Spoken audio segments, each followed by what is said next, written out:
தமிழ்நாட்டுக்கு ஆன்மீக சுற்றுப்பயணம் வர்றாரு. இங்க வந்து பல்வேறு கட்சி பிரிவுகளில் பேசிட்டு போறாரு. ஆன்மீக எதிரான அதான் நான் சொல்லிட்டு இருக்கேன். இப்போ ஆந்திரால வந்து பசு இறந்தாலும் திருமலால வர மாட்டேங்கிறாங்க.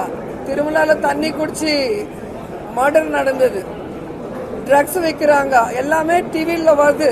ஆனா ஒரு ஆன்மீகம் பத்தி அவ்வளோ பேசுறவங்க அங்க வந்து பேசணும்.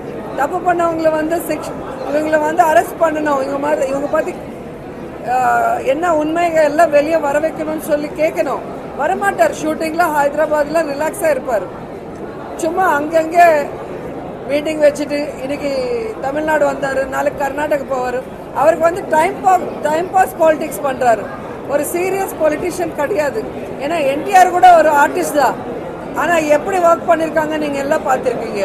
எம்ஜிஆர் சார் ஒரு ஆர்டிஸ்ட் தான், ஜெயலலிதா மேம் ஒரு ஆர்டிஸ்ட் தான். ஆனா முழுக்க அவங்க பாலிடிக்ஸ் வந்ததுக்கு அப்புறம் நேசிச்சா எல்லா தொண்டர்களுக்கும் எல்லா ஜனங்களுக்கும் நல்லதை செய்யணும்னு நல்லதே நினைச்சு நல்லதே செஞ்சாங்க. அதனாலதான் இன்னைக்கு கூட நம்ம எம்ஜிஆர் பத்தி பேசுறோம், ஜெயலலிதா அம்மா பத்தி பேசுறோம், என்டிஆர் பத்தி பேசுறோம், சினிமால இருந்து வந்தவங்க. ஆனா இப்ப வரவங்க நீங்க பாக்குறீங்க டைம் பாஸ் பாலிடிக்ஸ் பண்றாங்க. சும்மா ஜனங்களை ஏமாத்துறதுக்கு அவங்களோட இருக்கிற கிரேஸை யூஸ் பண்ணிட்டு ஜனங்களை ஏமாத்திட்டு போயிட்டு இருக்காங்க. அது தப்புங்கிற. நீங்க நல்லது செய்யணும்னா ஃபுல் அண்ட் ஃபுல் பாலிடிக்ஸ்க்கு வாங்க, ஃபுல் டைம் ஜனங்களுக்கு கொடுங்க, ஜனங்க கஷ்டம் என்னன்னு தெரிஞ்சுக்கோங்க. அது நீக்கிறதுக்கு நீங்க என்ன செய்ய போறீங்க, அதுக்கு ஒரு நல்ல திட்டங்கள் கொண்டு வாங்க. இது வந்து டிவிகே விஜய்க்கும் நானும் ஆர்டிஸ்ட் தான்ப்பா, யாரா இருந்தாலும் ஒண்ணுதான்.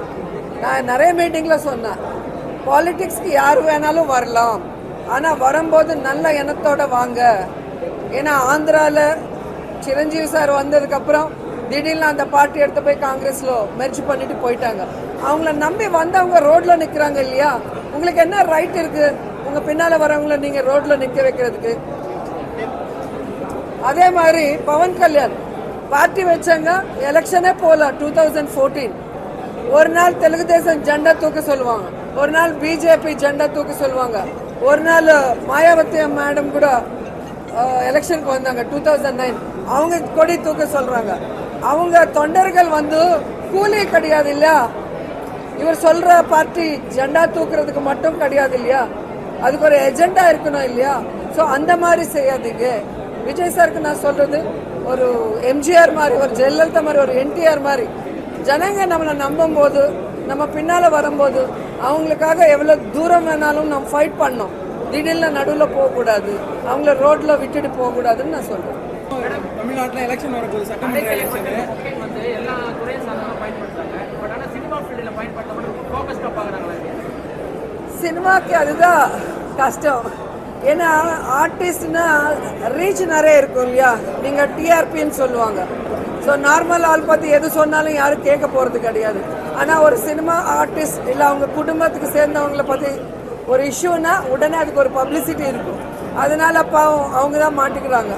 அவங்க செய்யற நல்ல காரியங்கள் யாரும் போட மாட்டாங்க டிவியில.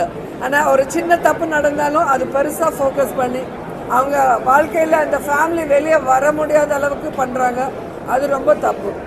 மேம் 2026 எலெக்ஷன் வரப்போது, பவன் கல்யாண் என்டிஏல தமிழ்நாட்டில் போட்டியிடலாம், பிரச்சாரம் செய்யலாங்கிற ஒரு முடிவில் இருக்கிறதா தெரிவிக்கிறாங்க. ஒய்எஸ்ஆருக்கு எதுவும் வாய்ப்பு இருக்கா 2026 தேர்தலில் போறதுக்கா? இந்தியா போட்டியிடுறதுக்கோ இல்லை கூட்டணிக்கோ ஏதாவது வாய்ப்பு இருக்கா? போட்டி பண்ணா அந்த இடத்துல நின்று ஜனங்களுக்கு நல்லது செய்யணும், அந்த மாதிரி இருக்கணும். சும்மா time pass politics Jaganmohan Reddy sir பண்ண மாட்டாங்க. ஸோ அது பண்றது வந்து time pass politics. Pawan Kalyan சும்மா சுத்திட்டு இருப்பாங்க. இப்போ ஒன்று டிப்யூட்டி சிஎம் ஆக்குனாங்க. சிஎம்க்கு அப்புறம் அவளை பொறுப்பான ஒரு வேலையில இருந்து எத்தனை மீட்டிங் வந்திருக்காங்க, கேபினெட் மீட்டிங், எத்தனை இஷ்யூஸ் மேல இவர் ஃபைட் பண்ணிருக்காங்க. இவருக்கு ஓட்டு போட்டா பிட்டாபுரம் கான்ஸ்டிட்யூன்சி ஜனங்களுக்கு எவ்வளவு நாள் டைம் கொடுத்துருக்காங்க, என்ன டெவலப்மெண்ட் பண்ணிருக்காங்க, எத்தனை வாட்டி கான்ஸ்டிட்யூன்சிக்கு போயிருக்காங்க பார்த்துக்கோங்க. பிளே ஸ்டோர் மற்றும் ஆப் ஸ்டோரில் இருந்து பாலிமர் செயலியை QR கோடு மூலம் பதிவிறக்கம் செய்யுங்கள். செய்திகளை உடனுக்குடன் பெறுங்கள்.